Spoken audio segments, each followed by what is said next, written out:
The afternoon sun beat down mercilessly on the crowded street. Mercy walked quickly, head down, hoping to make it home without incident. But her luck had run out.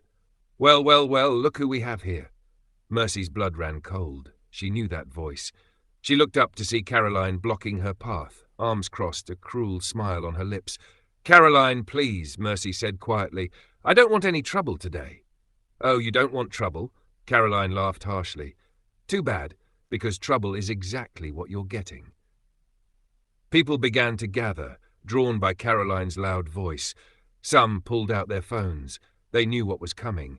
Caroline's public torment of her stepsister had become regular entertainment in the neighborhood. "You know what your problem is, Mercy." Caroline circled her like a predator. "You actually think someone might love you one day. You think some man will come and rescue you from your pathetic life." Mercy said nothing. She'd learned that silence was sometimes safer than words. But her silence only fueled Caroline's rage. "Answer me when I'm talking to you." Caroline grabbed a handful of Mercy's hair and yanked hard. The slap came fast and sharp, snapping Mercy's head to the side. Tears stung Mercy's eyes, but she refused to let them fall. Not yet. Not in front of all these people. "Let me tell you the truth, sister dear," Caroline hissed, her voice dripping with venom. "You will never get married. No man will ever want you. You'll die alone, lonely and depressed, just like you deserve. Please," Mercy whispered, "just let me go." "Let you go?" Caroline shoved Mercy hard. Mercy stumbled backward and fell onto the concrete, her palms scraping against the rough ground. "I'm just getting started." The crowd grew larger. Some people laughed. Others watched with cold, indifferent eyes. Not a single person stepped forward to help. Mercy looked around desperately, her heart sinking. This was her life. This had been her life ever since her mother died 5 years ago. Her father had remarried quickly, and her new stepmother had brought Caroline into their home. From that day forward, Mercy's life had become a living nightmare. When her father died 2 years later, it got even worse. With no one to restrain them, her stepmother and Caroline made it their mission to break her completely. "You're a waste of oxygen," Caroline continued, her voice rising so everyone could hear. "You're a burden on this earth. You should have died with your wretched mother." That broke something inside Mercy. Tears spilled down her cheeks. "Please, Caroline, it's enough. Please just let me go home." "Home?" Caroline laughed cruelly. "You mean my house? The house where you live on my charity?" She bent down and picked up a metal wedge from a nearby construction site. She weighed it in her hand, eyes gleaming. "You know what? I've had enough of looking at your miserable face every day. I think it's time I made sure no man will ever look at you twice." Mercy's eyes widened in horror as she realized what Caroline intended to do. "No, please, Caroline, don't. Let's see who will want to marry you after I turn you into a cripple." Caroline raised the wedge high above Mercy's leg, ready to bring it crashing down. Mercy covered her face with her hands, bracing for the pain. "I will marry her." The voice rang out strong and clear, cutting through the crowd's jeers and laughter. Everyone turned to look. Across the street, Chris had been watching the commotion. He'd wondered what had drawn such a large crowd. When he pushed his way through to see what was happening, his heart stopped. It was her. The woman who had shown him kindness. For the past 2 months, Chris had been living undercover in this neighborhood, disguised as a homeless man. His clothes were ragged and dirty, his hair was unkempt, his face covered with stubble. Everyone ignored him, looked through him, treated him like he was invisible. Everyone except her. This woman, Mercy, he'd heard people call her, had been different from the very first day. She'd stopped and given him coins when she barely had money herself. She'd brought him food, fruit, even a warm blanket one cold night. She'd looked him in the eyes and smiled. She'd treated him like a human being. Chris didn't hesitate. He pushed through the crowd and kicked the metal wedge from Caroline's hand. It flew across the street and clattered into a gutter. "What did you just say?" Caroline demanded, rage twisting her features. "I said I will marry her," Chris repeated calmly. He positioned himself between Caroline and Mercy, shielding her with his body. Caroline stared at him for a moment, then burst into hysterical laughter. "You? You want to marry her?" She doubled over, clutching her stomach. "Oh, this is perfect! This is even better than what I planned!" The crowd laughed with her, pointing at the homeless man and Mercy. But Chris ignored them all. He turned and looked down at Mercy. Their eyes met, and Mercy's heart jumped. She recognized him immediately, the homeless man she'd been helping for weeks, the one with kind eyes and a gentle voice, the one who always thanked her sincerely, who spoke with unexpected intelligence. He offered her his hand. "Are you all right?" Mercy took his hand, and he helped her to her feet. His grip was strong and steady. Despite his appearance, his hands were clean. "Chris," she whispered, remembering his name. "What are you doing? This is too good." Caroline clapped her hands together. "All right, beggar. If you really want to marry my pathetic stepsister, then do it. Today, right now. I'll even pay for the priest." She grinned wickedly. "It'll be entertaining to watch you both starve together on the streets. You make a perfect pair, two worthless beggars." The man turned to Mercy. He spoke quietly, so only she could hear. "I know this seems crazy, but I promise you, I will never let anyone hurt you like this again. Trust me, please." Mercy searched his face. She had nothing left to lose. Life with Caroline was torture. Maybe life with this stranger would be better. Maybe it would be worse. But at least it would be different. At least she'd be away from Caroline. And there was something in his eyes, something honest and true, that made her want to believe him. "Yes," she whispered, "I'll marry you." Caroline shrieked with delight. "Wonderful! Let's go to the church right now!" She grabbed Mercy's arm roughly. "Come on, stepsister. Let's get you married to your Prince Charming." Within an hour they stood in a small, shabby church at the edge of town. Caroline had indeed found a priest, an old man who asked no questions when money was placed in his palm. The ceremony was brief and strange. The homeless man produced a simple ring from his pocket. Mercy had no idea where he'd gotten it. When he slipped it onto her finger, his touch was gentle. "I may not have much to offer you right now," he said softly as they stood before the altar. "But I give you my word, I will protect you. I will care for you. You will never face cruelty alone again." Mercy felt tears on her cheeks, but this time they weren't tears of pain. They were tears of something she hadn't felt in years. Hope. "I now pronounce you husband and wife," the priest said in a bored voice. Caroline clapped mockingly. "Congratulations. Now get out of my sight, both of you. I can't wait to see you begging for food in a few weeks." She laughed all the way out of the church. As her laughter faded, the man who was now Mercy's husband turned to her. "My name is Chris," he said, "and I need you to trust me a little longer. Your life is about to change in ways you can't imagine." Mercy looked into his eyes. "I'm Mercy," she said quietly, "and I already trust you more than I've trusted anyone in years." Chris smiled, a real, genuine smile that transformed his face. "Good, because tonight I'm going to show you who I really am." And with that mysterious promise, he led his new wife out of the church and toward a future she never could have dreamed possible. After the ceremony, Chris led Mercy to a small, modest house on the quiet side of the neighborhood. It was simple, but clean. Nothing fancy, but better than the cramped room Mercy had been living in at her stepmother's house. "Rest here for a few hours," Chris said gently. "There's a lot you don't know about me yet, but I promise everything will make sense soon." Mercy was exhausted from the emotional trauma of the day. She lay down on the small bed and fell into a light sleep, her mind spinning with questions. Who was Chris really? Why had he married her? What did he mean when he said her life would change? Around 1 o'clock in the morning, Chris gently shook her awake. "Mercy, wake up. We need to leave now." Still groggy, Mercy followed him outside and froze in shock. There, sitting quietly on the empty street, was a sleek private jet. Its engines hummed softly in the darkness. Mercy's eyes went wide. She turned to Chris, confusion written all over her face. "Chris, what? How?" He took her hand and squeezed it gently.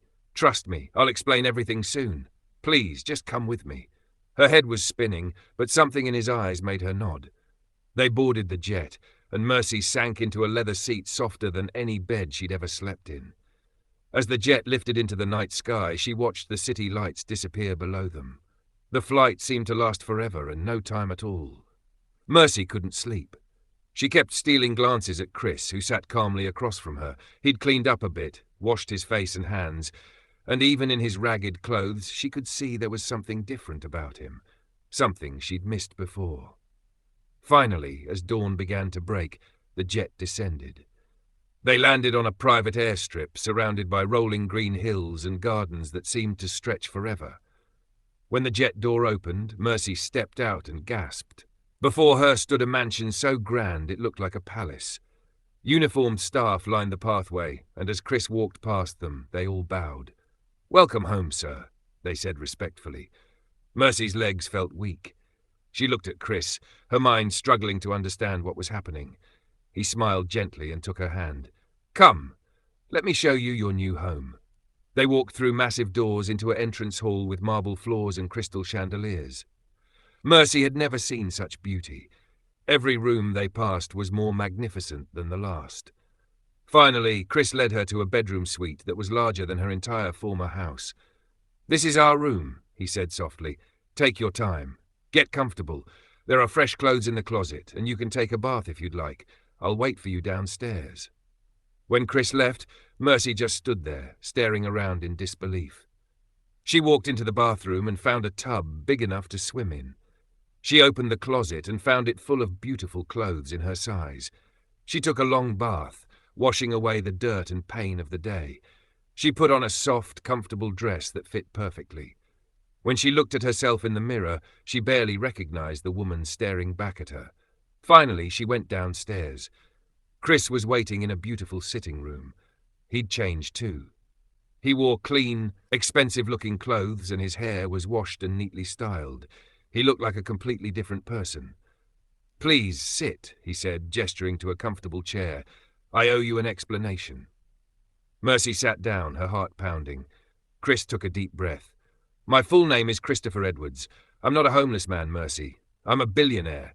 I own one of the largest oil companies in the country." Mercy's mouth fell open. She couldn't speak. "For the past 2 months, I've been working undercover in that neighborhood," Chris continued. "Someone has been vandalizing my private refinery, causing millions of dollars in damage. The police couldn't catch them, so I decided to investigate myself. I disguised myself as a homeless man so I could blend in and gather information." He leaned forward, his eyes intense. "And then I met you. You were the only person in that entire neighborhood who showed me kindness. You gave me food when you barely had enough for yourself. You treated me like a human being when everyone else looked through me." His voice softened. "When I saw Caroline attacking you yesterday, when I realized you were the one in danger, I couldn't just stand by. I had to protect you." Tears filled Mercy's eyes.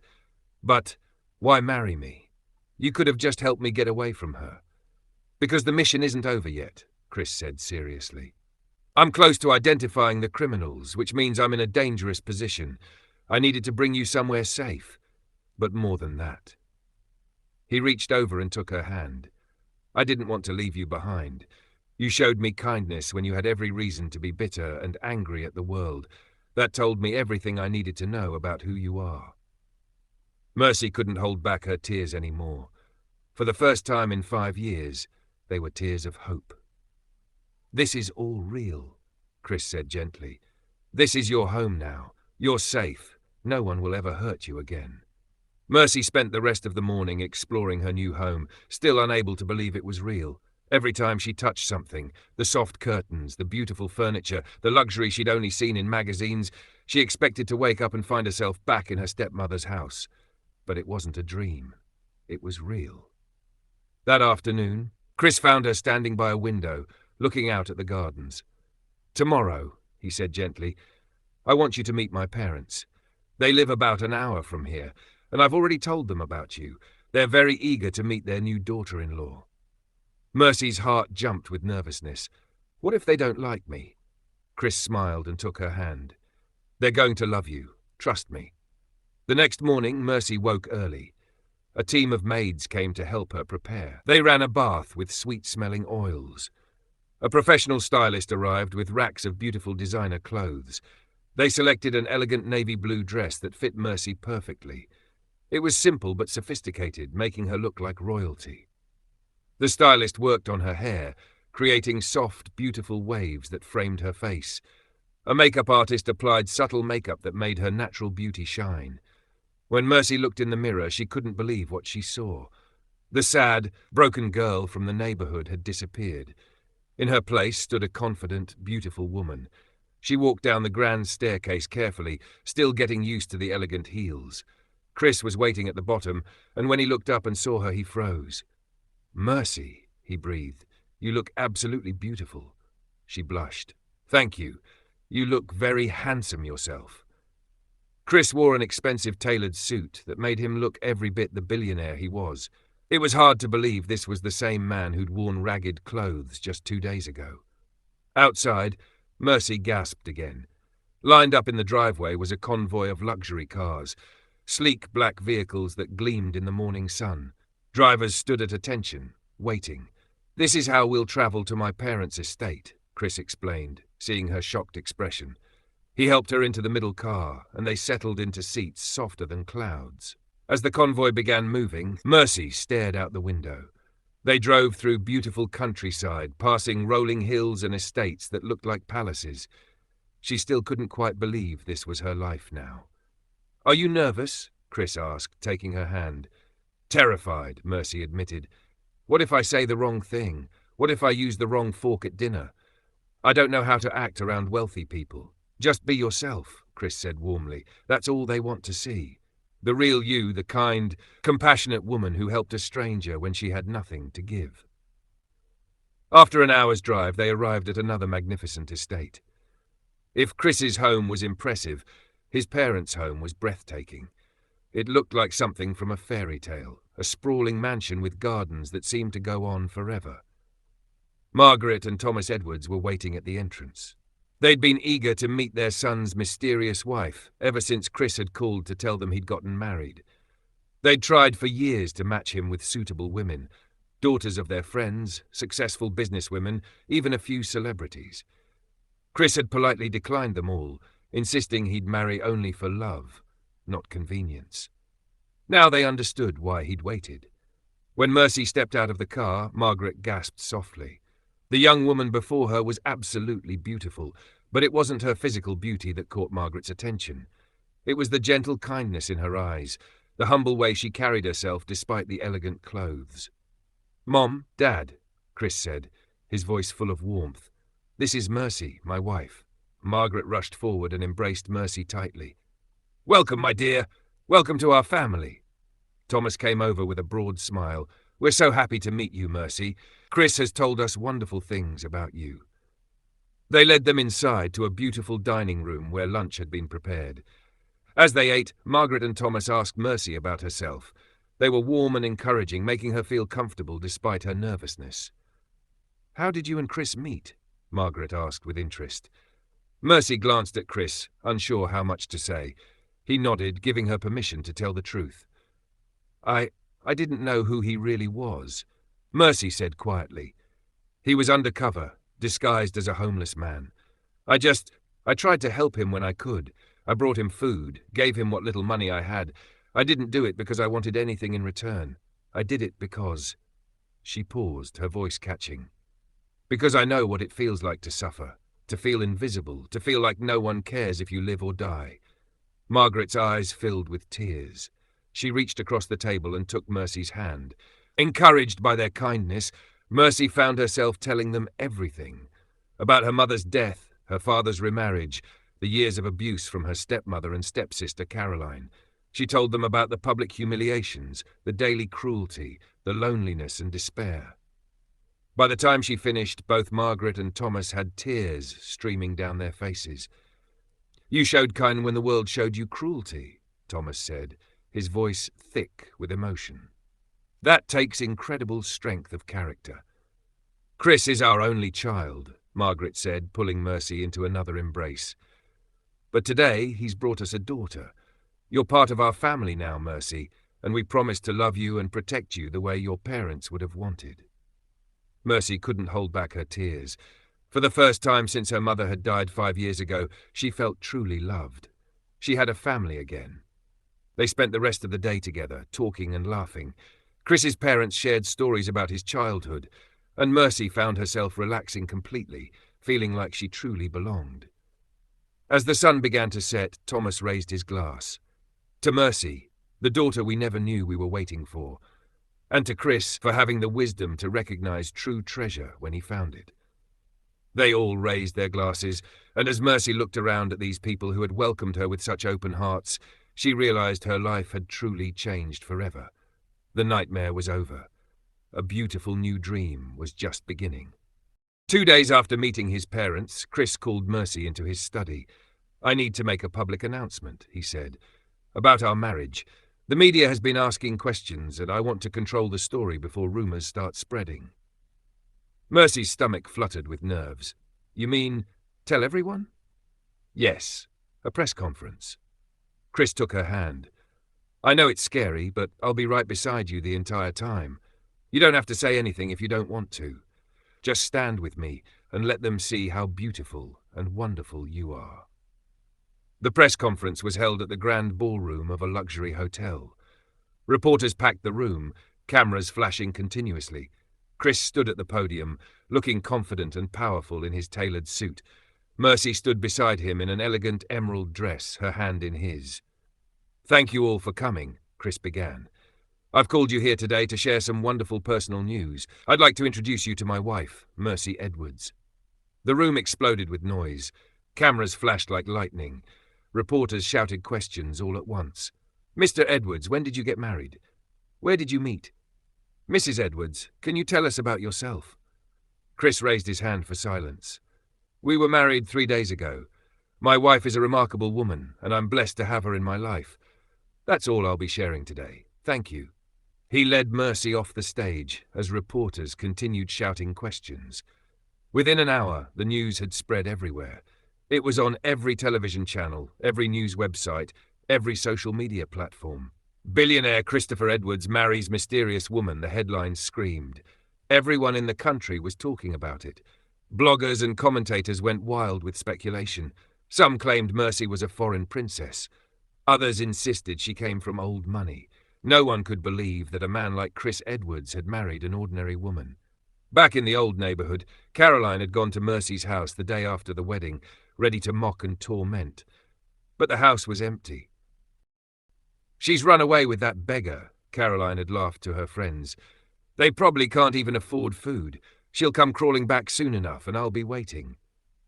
But days passed, and Mercy didn't return.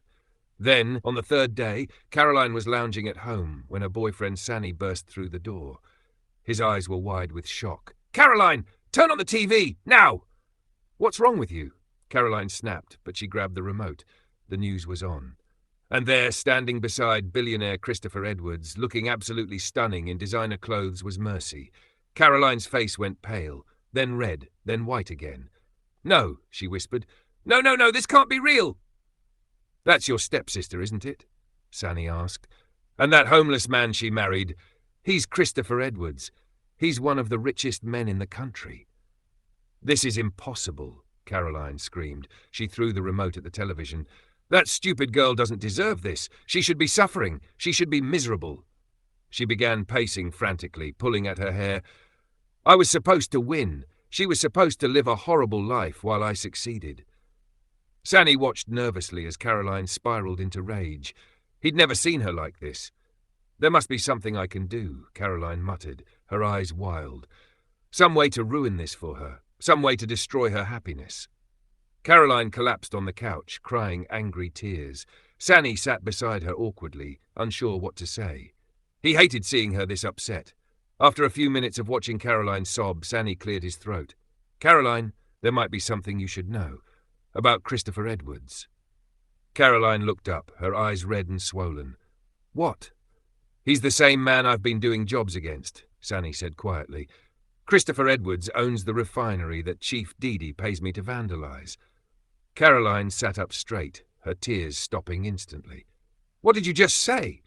"Chief Deed and some other businessmen. They're competitors of Edwards. They want to force him out of business and take over his market share," Sanny explained.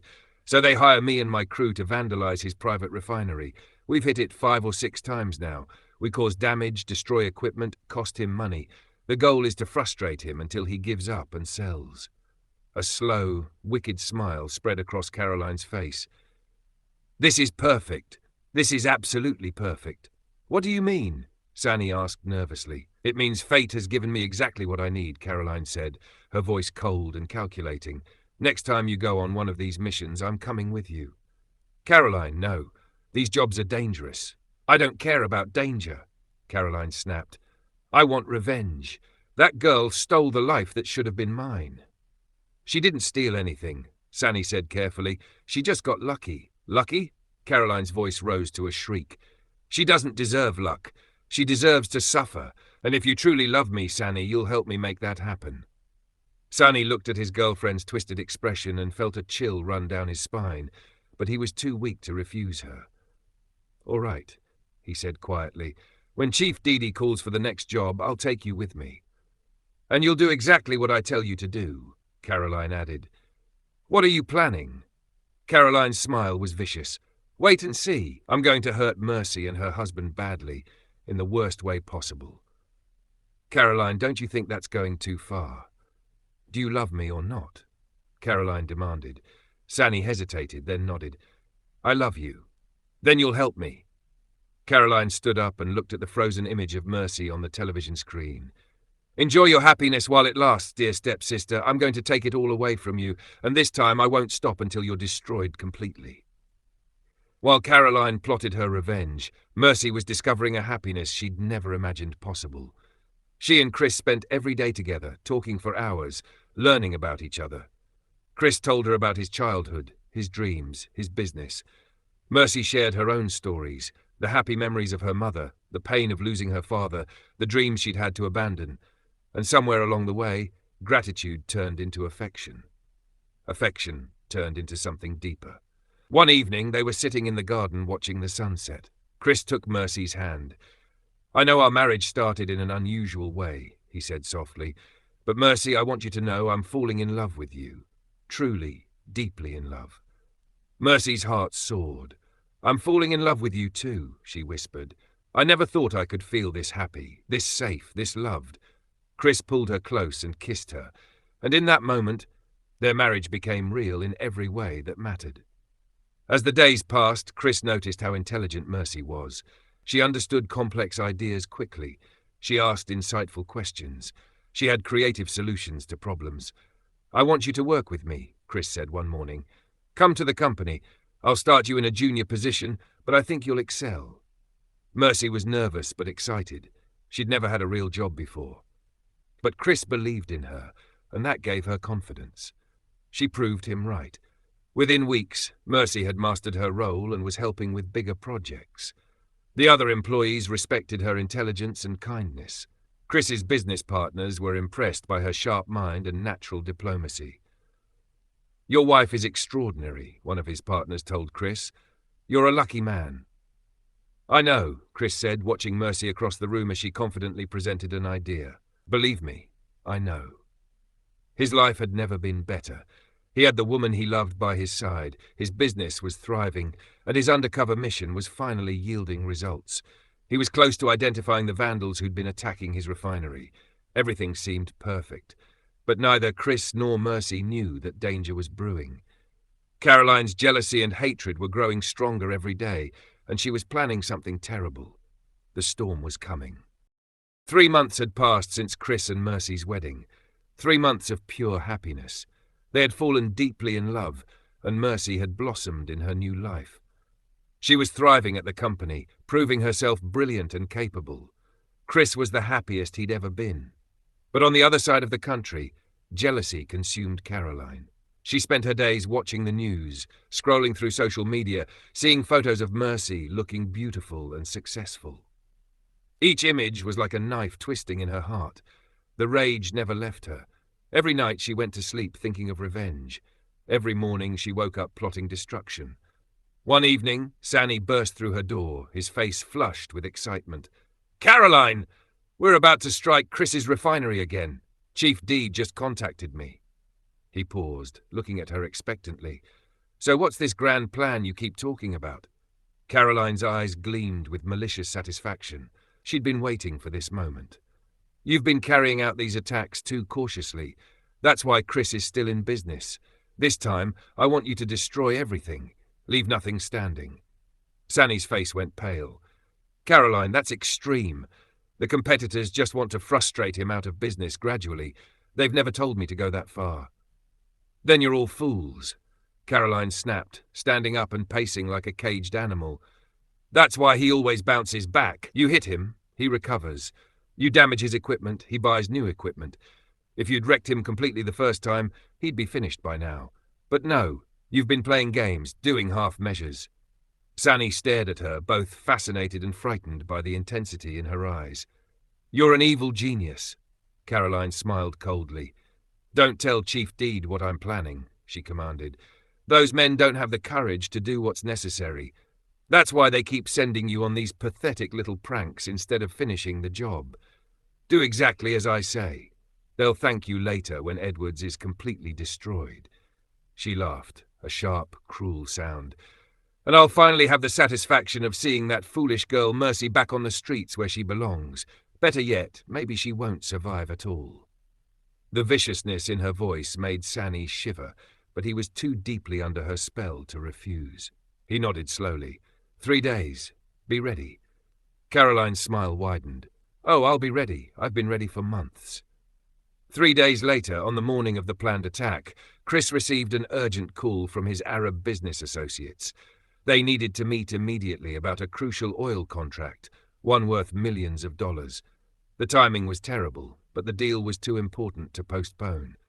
"I have to fly to the neighboring city this afternoon," Chris told Mercy over breakfast. "I hate leaving you, but this meeting could secure our biggest contract of the year."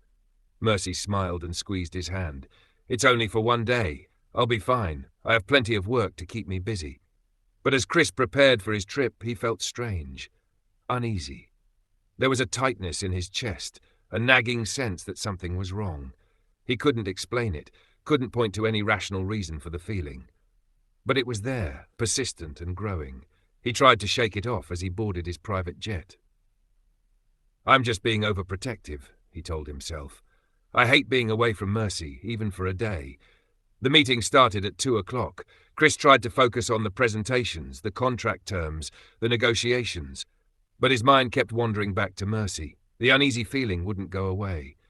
If anything, it grew stronger with each passing hour. At 3:30 he excused himself and called Mercy.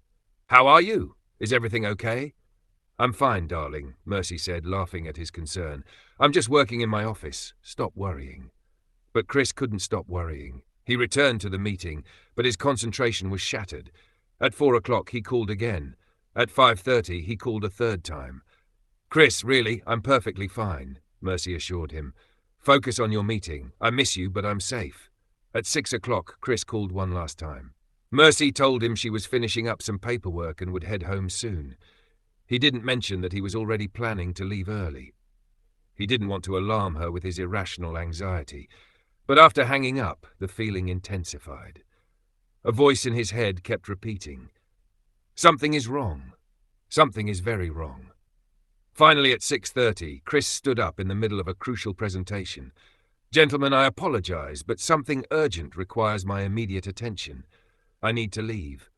His business partners were shocked, but Chris was already walking out. He called his pilot as he ran to the car. "Get the jet ready. We're leaving now." "Maybe I'm just being paranoid," he thought as the jet took off. "Maybe I miss my wife too much." But the feeling wouldn't leave him. It felt like someone was squeezing his heart. Back at the refinery, Mercy had indeed stayed late at the office. With Chris gone, the big house felt empty and lonely. She'd decided to throw herself into work to make the time pass faster. She went through reports, reviewed contracts, answered emails, even tasks she could have easily delegated to her assistant. Anything to keep her mind occupied and make the hours until she saw Chris again go by more quickly. She worked until her eyes grew heavy and her head began to nod. Eventually, without meaning to, she fell asleep at her desk, her head resting on her folded arms. She had no idea that outside 3 cars were pulling up to the refinery gates. At exactly 10 o'clock, Sani, Caroline, and 6 crew members arrived. They moved quickly and silently like shadows in the night. They'd done this before, but never on this scale. Sani's crew went to work immediately. They broke into the ventilation system and released knockout gas throughout the facility. It was colorless, odorless, and worked in seconds. One by one, The security guards collapsed at their posts, unconscious before they even knew what was happening. Phase 1 complete, Sonny whispered into his radio. Excellent, Caroline said, her voice trembling with excitement. Now for Phase 2. They moved through the facility like a plague, spraying accelerant on everything. The storage tanks, the processing equipment, the pipelines, the control rooms. They were thorough and methodical, making sure every building, every structure, every surface was covered with the highly flammable liquid. Caroline supervised it all, her eyes gleaming in the darkness. More, she kept saying. More. I want this place to burn like hell itself. Inside the office building, Mercy slept on, completely unaware of the chaos unfolding around her. After nearly an hour of work, they'd covered the entire facility. Sanny looked at Caroline nervously. This is way more than we've ever done before. When this goes up, the explosion will be massive.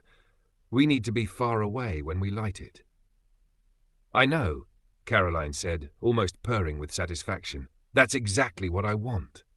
As they were preparing to retreat to a safe distance, Caroline decided to do one final check. She walked around the main office building, looking at all the accelerant they'd sprayed on its walls. That's when she noticed it, a light still on in one of the upper windows. Curious, she moved closer and peered through the glass. Her heart nearly stopped. Then a slow, wicked smile spread across her face. There, slumped over her desk, fast asleep, was Mercy. Oh, this is perfect, Caroline thought. This is more perfect than I ever dreamed.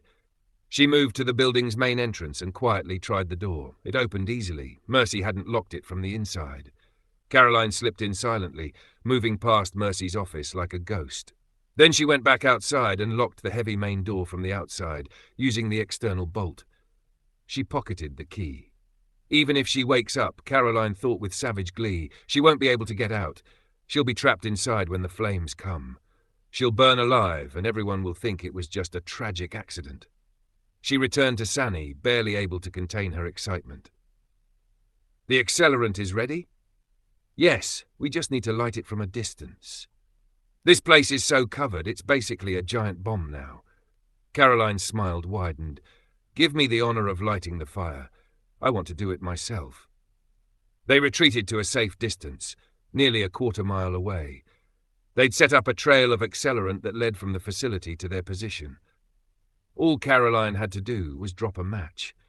What they didn't know was that police cars were already approaching in the darkness, their lights turned off, their sirens silent. Chris's jet had landed 20 minutes earlier. He'd gone straight home, and his heart had dropped when he saw that Mercy's car wasn't in the garage. "Where is my wife?" he demanded of the maid who came to greet him. "She hasn't come home yet, sir. I believe she's still at the office." Panic exploded in Chris's chest. The uneasy feeling that had been building all day suddenly crystallized into pure terror. He ran back to his car, already pulling out his phone. He tried calling Mercy. No answer.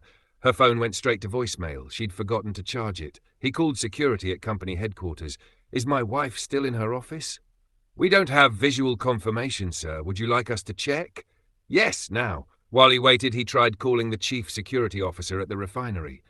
The line rang and rang. No answer. That's when Chris knew. He knew with absolute certainty. The vandals were there. They were attacking the refinery right now, and Mercy was in danger. He felt like his heart was being ripped out of his chest. "No," he whispered. "No, no." He pressed the accelerator to the floor, speeding through the night toward the refinery. With shaking hands, he called the police. "This is Christopher Edwards. My refinery is under attack right now. My wife is there. Send everyone. Police, fire department, ambulances. Send everyone now." He was driving at over 100 miles per hour, weaving through traffic, praying he wouldn't be too late. "Please, God," he prayed. "Please let her be okay. Please don't take her from me. I'll do anything. Please." Inside the office building, Mercy woke with a start. She blinked in confusion, disoriented. She looked at her watch and gasped. It was past 10 o'clock. How had she slept so long? She grabbed her purse and keys and headed for the door, but when she tried to open it, it wouldn't budge. The door was locked from the outside. Mercy frowned. That was strange. She tried again, pushing hard. Nothing. She reached for her phone to call security, but when she pressed the button, the screen remained black. Dead battery. "Hello?" she called out, knocking on the door. "Is anyone there? The door seems to be stuck." No answer. Then she smelled it. A sharp chemical smell that made her nose burn. It was faint at first, but growing stronger by the second. Her heart began to race. Something was very wrong. "Help!" she shouted, pounding on the door with both fists. "Someone help me! I'm locked in here!" The silence was absolute, terrifying. All the security guards were unconscious. There was no one to hear her cries. The chemical smell grew overwhelming. Mercy's eyes began to water. Her lungs burned with every breath. She kept pounding on the door, but she was getting weaker.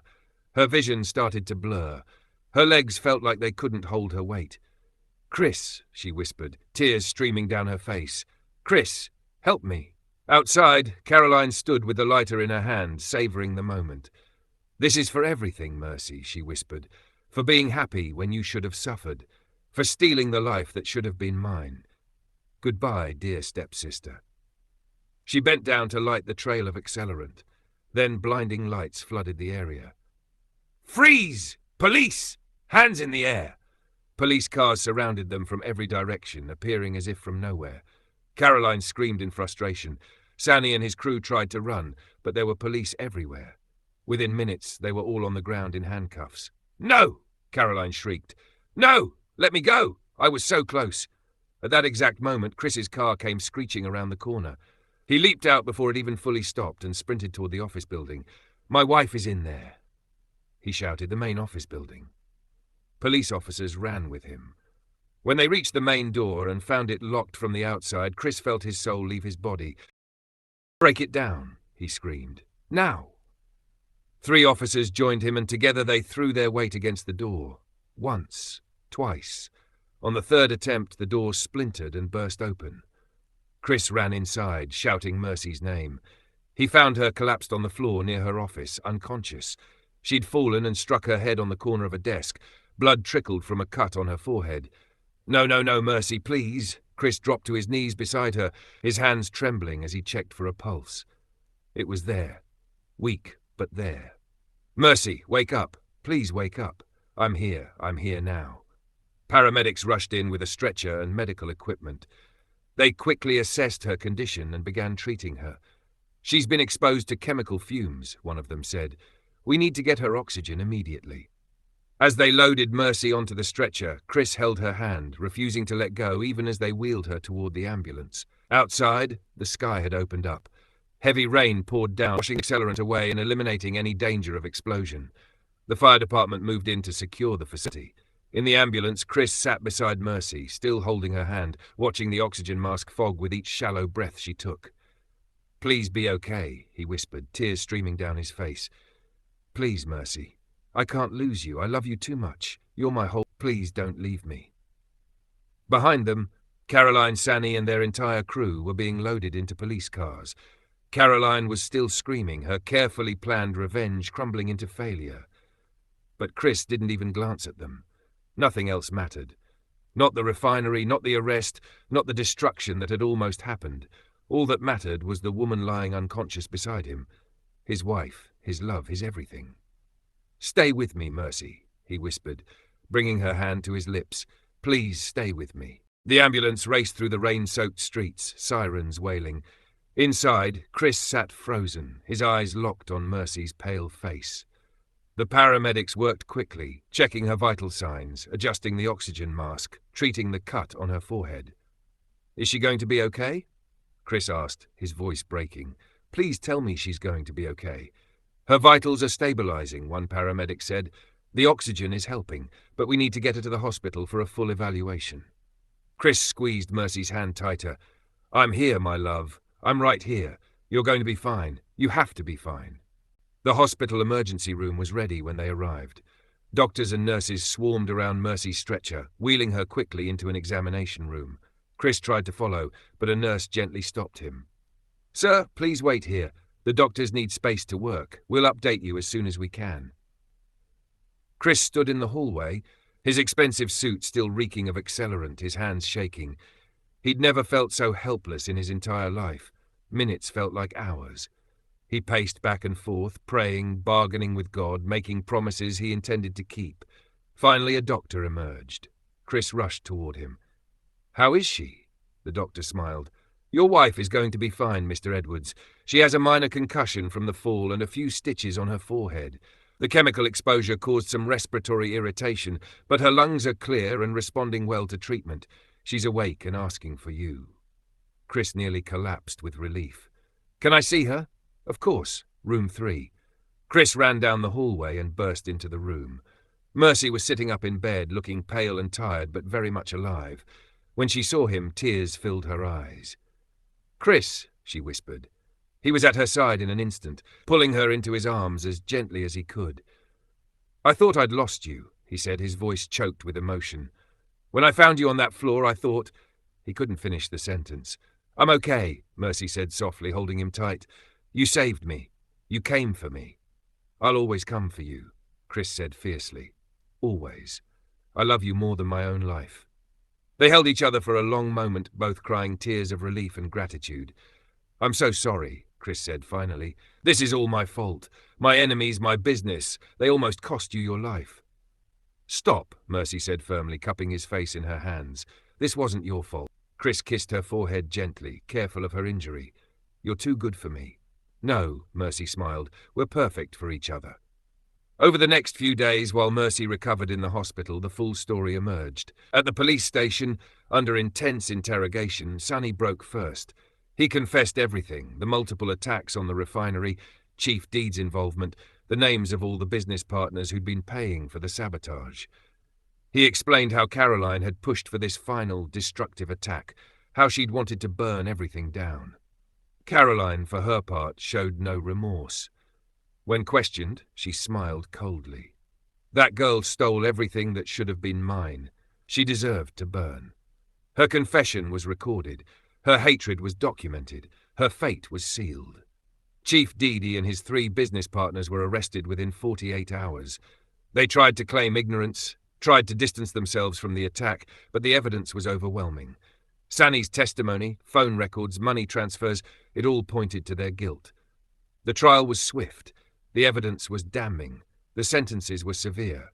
Caroline received 25 years for attempted murder, arson and conspiracy. Sonny got 20 years. Chief Deedy and his partners each received 15 to 20 years for conspiracy, industrial sabotage and attempted murder. As Caroline was led away in handcuffs to begin her sentence, she looked back one last time. She thought of Mercy. Safe, loved, successful, happy. Everything Caroline had tried to destroy had survived. Everything she'd tried to take had remained beyond her reach. Life, Caroline realized too late, had a cruel sense of justice. She'd spent years making Mercy miserable, and in the end, all she'd accomplished was destroying herself. 1 week after the attack, Mercy was released from the hospital. Chris had arranged for round-the-clock care at home, but Mercy insisted she was fine. You need to stop treating me like I'm made of glass. She laughed as Chris fussed over her pillows for the 10th time. I almost lost you, Chris said seriously. I'm allowed to fuss. Mercy smiled and pulled him down to sit beside her. I'm not going anywhere, I promise. But there was something else on her mind. For the past few days she'd been feeling strange. Not sick exactly, but different. And she'd missed her period, something she'd been too stressed to notice until now. Chris, she said slowly, I think we should see a doctor. Not for the injury, for something else. Chris's eyes widened. You don't mean... I don't know, Mercy said, but maybe. The next day they visited Mercy's doctor. After a thorough examination and some tests, the doctor returned with a broad smile. Congratulations, Mrs. Edwards, you're pregnant. Mercy gasped. Chris stood up so quickly he nearly knocked over his chair. Pregnant? How far along? About 4 months, the doctor said. And there's more. She turned the ultrasound screen toward them. You're having triplets, 2 boys and a girl. For a moment there was complete silence. Then Chris let out a whoop of joy that probably echoed through the entire building. He swept Mercy into his arms, spinning her around carefully. 3 babies, he said, his face split by the biggest smile Mercy had ever seen. Mercy, we're having 3 babies. Tears of joy streamed down Mercy's face. I can't believe it. After everything that happened, it's a miracle, he said softly, placing his hand on her belly. You and these babies are my miracles. The doctor cleared her throat. I should mention, Mrs. Edwards, it's extraordinary that you didn't lose the pregnancy during the ordeal you went through.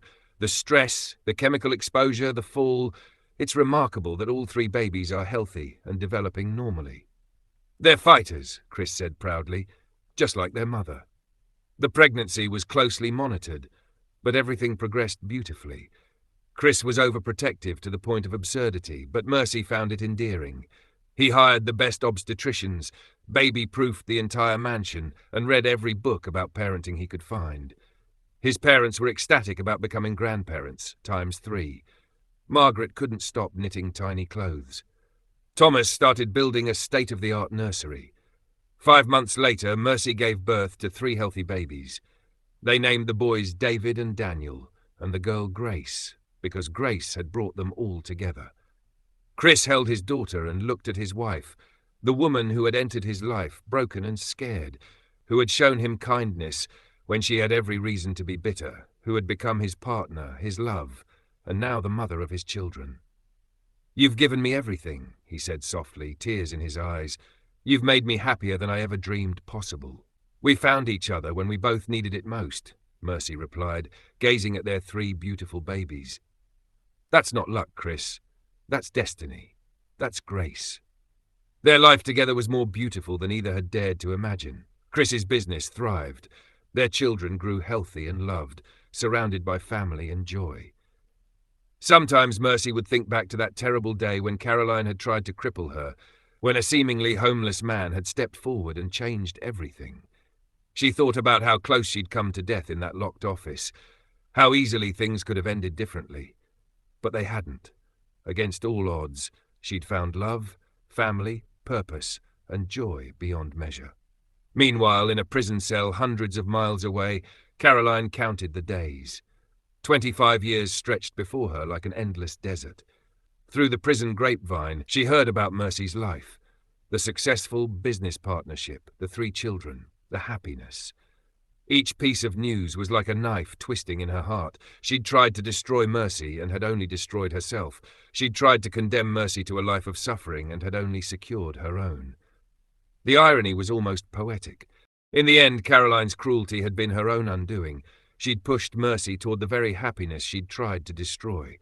She'd united Mercy with a man who would move heaven and earth to protect her. The end.